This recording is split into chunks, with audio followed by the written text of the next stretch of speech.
Hi, I'm Scott Salzman, Web Discovery Librarian at Furman University. And I'm Christy Allen, Assistant Director for Discovery Services at Furman University. This is the third and final video in a three-part series on web accessibility. In this brief tutorial, we'll talk about considerations for making files such as Word documents, PDF documents, and audiovisual files more accessible. While the general principles are similar to those for web pages, it can be fairly complicated to make document and audiovisual files accessible. Due to the brief nature of this tutorial, we will only provide a basic overview and offer links to more detailed information. First, let's talk about Word files.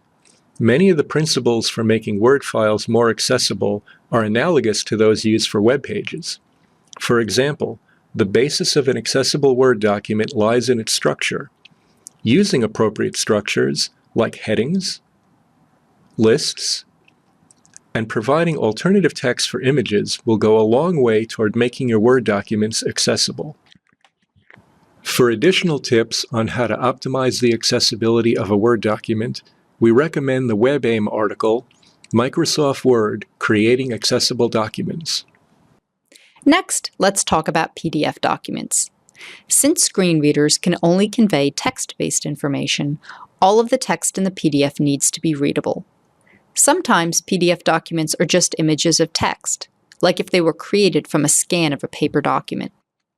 These images are not readable by screen readers. If you have a file that is simply images of text, the professional version of Adobe Acrobat offers you a function called Recognize Text, which makes the document both readable and searchable. Like with Word documents, PDF documents also rely upon structural elements as a foundation for accessibility. For example, all headings should be tagged, which creates encoding that screen readers use to recognize the structure of PDF documents.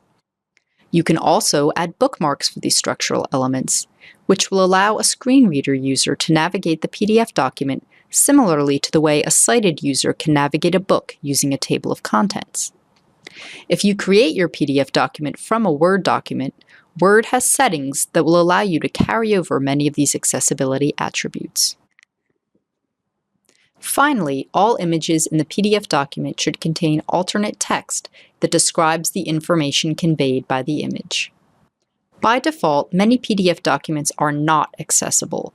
For specific tips on how to optimize the accessibility of a PDF, we recommend the WebAIM article, PDF Accessibility. Finally, we're going to briefly touch upon audiovisual files. Multimedia files containing audio content are inaccessible to users who are deaf or hard of hearing. It is important to provide a text version of that information, such as captions or transcripts. Here is an example of a video with good captioning. Note that the speakers are clearly identified and that the content is accurate and generally free of typos. We are here to recognize and celebrate the scholarly and creative achievements of our faculty over the past 2 years. I write both poems and short stories. It is important to note that many video streaming websites, such as YouTube, have functions that allow you to auto-generate captions. Here is an example of a video with auto-generated captions that need correcting. Note that the speakers are not identified and that there are numerous typos.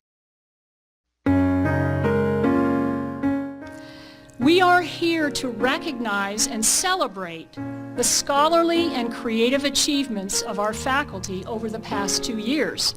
I write both poems and short stories.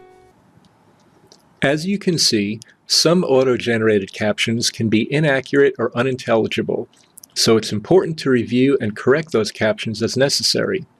We've added a link to the description of this video that illustrates how to add or correct captioning in YouTube. Another consideration for multimedia files is that users who are blind or visually impaired cannot access information that is conveyed only visually. For example, a video of a laboratory experiment should include an audio description of the procedures taking place on the screen. When selecting videos to assign to your students, check to see if captioning, transcripts, or audio descriptions are present. Most college campuses have a department, office, or personnel dedicated to supporting the accessibility needs of their students. These units can provide you with support for improving the accessibility of your course materials. Though we've only just scratched the surface here, we hope that these tutorials were helpful in providing you with a basic introduction to web accessibility. The most important step you can take is just getting started. Making your course materials more accessible using the simple tips we presented will benefit all of your students now and into the future.